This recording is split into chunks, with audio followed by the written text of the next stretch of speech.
जो ये फुटेज आप देख रहे हैं अभी स्क्रीन पर, ये है विनीता भंडारी की घर से निकलने के बाद की तस्वीरें। वीडियो में आखिरी तक बने रहें और देखिएगा क्या कहाँ चूक हुई है, क्या इसकी तफ्तीशें जो हैं वो बराबर हुई है या नहीं। वीडियो आप लगातार देख रहे होंगे, थोड़ा लंबी वीडियो है और दूर की ये वीडियो होने की वजह से जो जूम आउट नहीं हो पा रहा है। एक फोटो हम आपको दिखाते चलें जो ली गई है उसी फुटेज से, जिसमें इसके हाथ पर ये बैग दिखाई देता है, जिसमें कहा जा रहा है कि इस बैग में शायद पेट्रोल या डीजल वो लेकर गई। लेकिन आपको बता दें ये फुटेज है 4 तारीख की।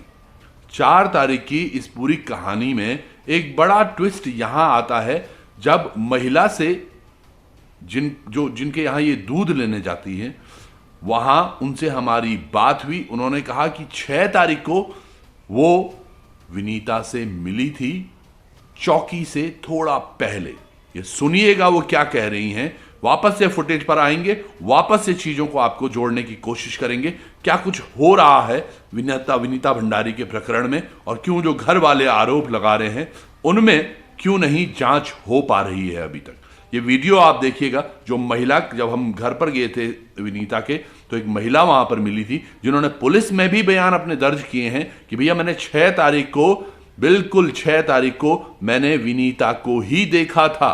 तो ये वीडियो आप देखिए एक बारी जो वो कह रही हैं अपने जवाब में। ये दूध वाली दीदी हैं जिनके यहाँ से दूध आता है इनके घर में और ये घास लेने उसी जंगल में जाती हैं। आप थोड़ा बताइएगा 4 तारीख क्या, जब 6 तारीख को आप बोल रहे हो मिली आपको, अब वही थी? पक्की बात है? पक्की बात है, मेरी तो पहचान रखी वो लड़की। हमारे यहाँ से दूध लाते तो मैंने पहचान क्यों नहीं उसको। वो 6 तारीख को मिली? 6 तारीख को मिली। मैं ऐसे 11:30 बजे करीबन की बात है।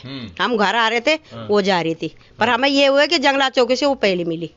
अगर वो बाद में मिलती तो हम पूछते भी जाते, पर ये हमें पता भी होता पहले कि वो भाग रखी तो हम खुद रोक दे उसे। अभी हमें पता तो था नहीं, अब हम ऐसे भी किसी के बच्चों को ऐसे टोक भी नहीं सकते हैं।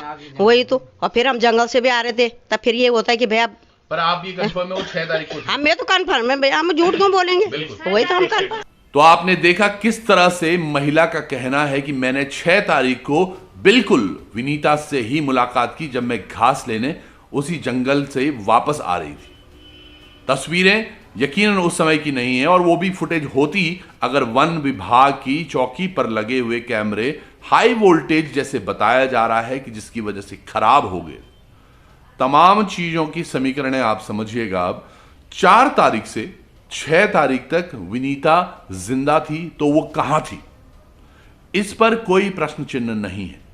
आपको अगर मैं 4 तारीख से पहले उसकी थोड़ी मानसिक स्थिति की मैं बात करूं तो मेरे पास जो आप अब साइड स्क्रीन पर देख रहे हैं ये तमाम वो कॉल्स हैं जो लगातार एक ही नंबर पर है। और आप यकीन मानिएगा ये कॉल 1 दिसंबर सुबह से लेकर शाम तक, रात तक, यहां तक कि 12:30-1 बजे तक, 1-1 घंटे, 1.5 घंटे, आधा घंटे, कभी 49 सेकंड, कभी 9 सेकंड, कभी 40 सेकंड, ये बात क्या हो रही थी।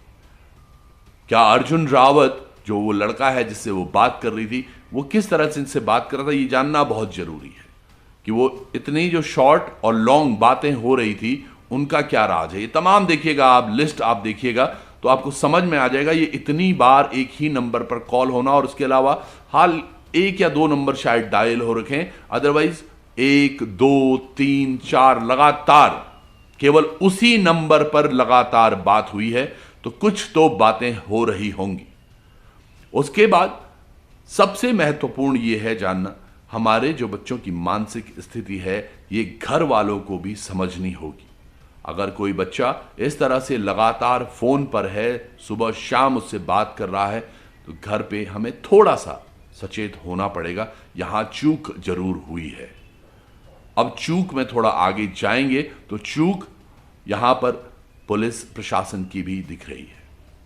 4 तारीख की शाम को इन्होंने रिपोर्ट लिखाई और उसके बाद सीसीटीवी फुटेज खंगाले गए होंगे या किस तरह से हुआ है, क्यों नहीं वो सीसीटीवी फुटेज पहले ही दिन देख लिए गए, और अगर नहीं भी देखे गए तो उसके बाद उनको लिंक क्यों नहीं किया गया। वो जहां पर चढ़ी 4 तारीख को, क्या उसके बाद की फुटेज कहीं मिली नहीं कि वो कहां गई, वो 4 तारीख की रात को कहां थी, क्योंकि ये सुबह की फुटेज है।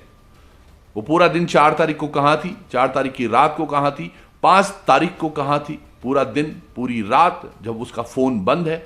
6 तारीख को सुबह की घटना ये बता रहे हैं, तकरीबन 11 साढ़े 11 बजे ये महिला जो अभी थोड़ी देर पहले हमने आपको दिखाए थे, वो उनको मिलती है।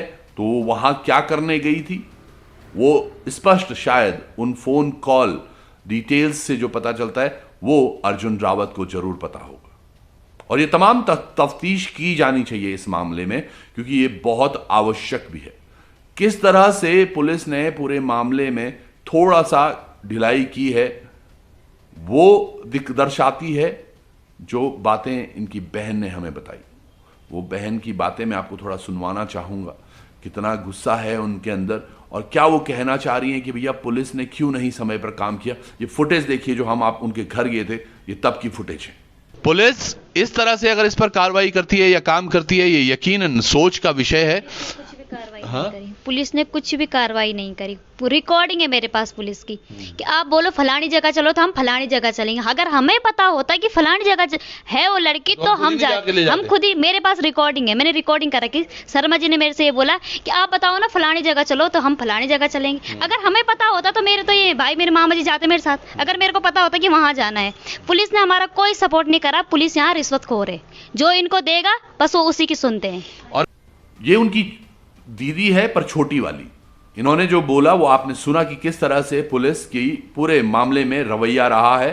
और यही नहीं, यहां तक कि जब हमने भी पुलिस से बात की, जब हम आपने हमारा वीडियो देखा होगा, जब वहां पर हम कह रहे हैं कि रात को 11:06 पर वो दिखी थी, वो पुलिस ने हमें इस तरह से सूचना की थी। तो 4 तारीख की वो घटना, लेकिन 6 तारीख की बात तो जब घर में हम गए तो तब पता चली। और उसके दौरान बड़ी दीदी जिनकी एक बिटिया है, जिनसे उन्होंने बात की थी कि जाते हुए कि प्यार के चक्करों में मत पड़ना, ये एक अंदेशा जो इंडिकेट कर रहा है कि ये सुसाइडल है। वहां भी आपको जाऊंगा कि ये सुसाइडल कितना सुसाइडल लग रहा है, आप समझिएगा। यहां से तस्वीरें थोड़ा सा बदलती हुई नजर आती हैं। पहले ये गुस्सा देखिएगा दीदी का, वो किस तरह से बात कर रही हैं और क्या कह रही हैं वो उस लड़के के बारे में जिन पर उनको शक है कि इसने कुछ किया है। सुनिए। उसने उसे गुमराह कर दिया। उसने बोला बहला फुसला कर आजा आजा मिल लेंगे, उसे गुमराह कर दिया और मार के डाल दिया। हमारी तो यही बात है, रखना मीडिया के सामने यही बोलना चाह रहे हैं। और हम नहीं चाहते किसी बहन के साथ और हो ये बात। जितना आप हमारा उसने ये सोचा, उसके माँ बाप ने, बेचारा बुढ़ा गरीब है, उसे कुछ नहीं होगा। पुलिस वालों की तो खैर उसके लापरवाही नहीं होती तो ऐसा करते।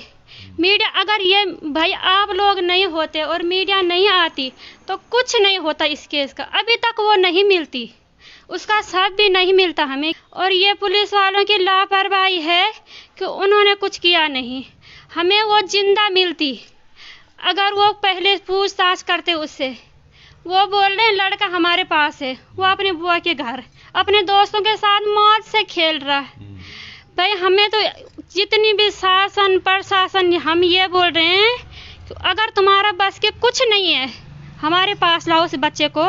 जनता जो जनता बोलेगी, जो इतने ढाल वाला ऋषिकेश की जितनी माताएं बोलेगी, बेटी की माँ जो बोलेगी, हम ये नहीं हम एक ही माँ बोल रहे, जितनी भी माँ बोलेगी कि हम इस लड़के के साथ ऐसा करना, हम ऐसे ही करेंगे। अगर तुम्हारा बस का कुछ नहीं है। शासन प्रशासन भाड़ में गया, वो पुलिस वाले भाड़ में गए। क्या बोला उस पुलिस वाले ने? उस लड़के के बाप ने बोल दिया था कि वो बुढ़ा है, उससे कुछ नहीं होगा, उसका बैकग्राउंड नहीं है। ये बोल दिया था उन्होंने कि उसका बैकग्राउंड तो है नहीं, वो बुढ़ा कुछ नहीं कर सकता। तो उन्होंने हमारी कागज नहीं देखी अभी। हम बेटी, उसने बोला उसका बेटा तो है नहीं, लड़की है पहले की। तो हम भी बताएंगे कि लड़का क्या है और लड़की क्या है। जब तक वो जला नहीं, जब तक उसने ये पूरी ढाल वाला ना उसके जलाए नहीं लड़के को, हम तब तक रोएंगे नहीं। मैं तो एक आंसू नहीं बहाया, मैंने एक भी आंसू मैंने नहीं बहाया। जब तक हम उसको अपनी आंखों के सामने जलते हुए नहीं देखेंगे तब तक शासन प्रशासन कुछ नहीं कर सकती। वो भाड़ में गया। यहाँ पर देखा जाए तो समझिएगा दीदी का गुस्सा जायज है। किसी भी परिवार में अगर ऐसा कुछ होता है तो यकीनन, आज हमें अंकिता भंडारी प्रकरण याद आ रहा है, 1 साल हो गया है और अभी तक कुछ भी नहीं पता चल रहा है। शायद ये परिवार भी इसी तरह चिंतित होगा कि भैया हमारी बहन का कभी कुछ पता चल पाएगा या नहीं, क्योंकि जो कलम तोड़ दी गई है कि भैया ये सुसाइड ही है, वो हो चुका है और अब परिवार न्याय के लिए आगे बढ़ेगा। ऐसा भी नहीं कह सकते कि अब कुछ नहीं कार्रवाई हो रही है। अब जरूर, जैसे कि बहन ने भी बताया था और मामा जी से भी हमारी बात हुई है विनीता के, उन्होंने बोला कि अब पुलिस यकीनन वो उस लड़के के स्कूल कॉलेज भी उसके गई है तहकीकात करने के लिए कि भैया वो 4 तारीख को कहां था। तो 4 तारीख, 5 तारीख, 6 तारीख की अनसुलझी एक कहानी अभी तक प्रकाश में नहीं आई है। ये एक बड़ा प्रश्न जरूर है। अब आते हैं हम मामा जी पर। मामा जी जो इकलौते यहां पर व्यक्ति ऐसे थे जो शायद इस केस में फुर्ती लाना चाहते थे, वो प्रयास कर रहे थे निरंतर कि भैया कैसे भी हो हमारी भांजी मिल जाए। उनके साथ एक प्रकरण होना जो उन्होंने स्पष्ट किया। पहले वो प्रकरण सुनिएगा आप, इसी फुटेज से है वो, जिसमें वो बता रहे हैं कि क्या कुछ हुआ है उनके घर पर।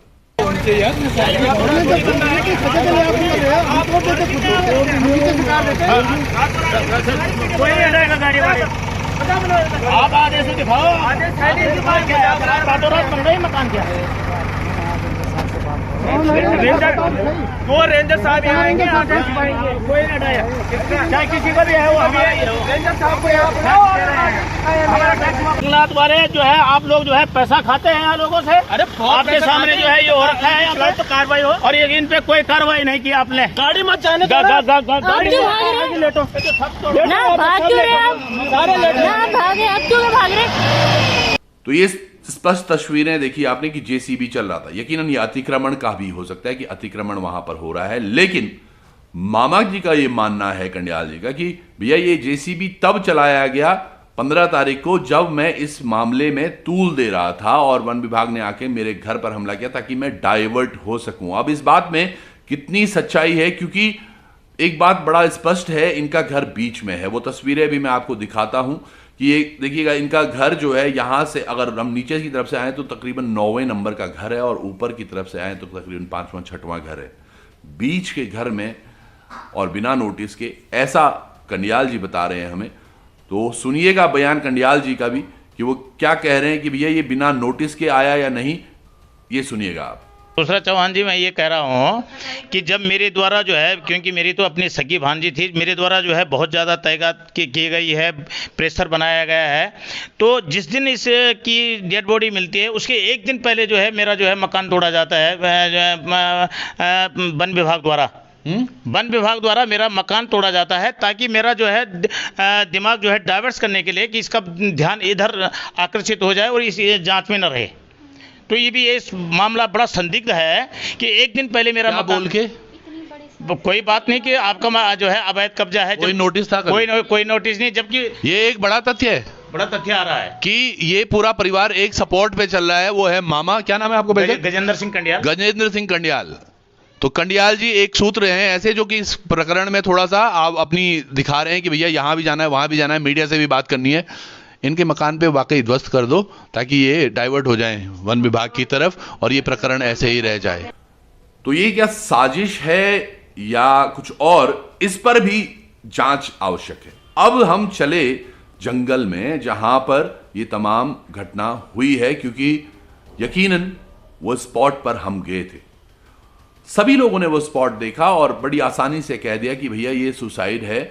सुसाइड किस तरह से इसको माना जा सकता है, क्योंकि अगर मैं जो पहले भी कह रहा हूं, अगर आपके तेल भी गिर जाता है एक छींट तो चीख निकलती है और बड़ा दर्द होता है। कोई युवा युवती या कोई भी व्यक्ति जिस पर आग लगी हो, क्या वो चिल्लाएगा नहीं? क्या वो दौड़ भाग नहीं करेगा?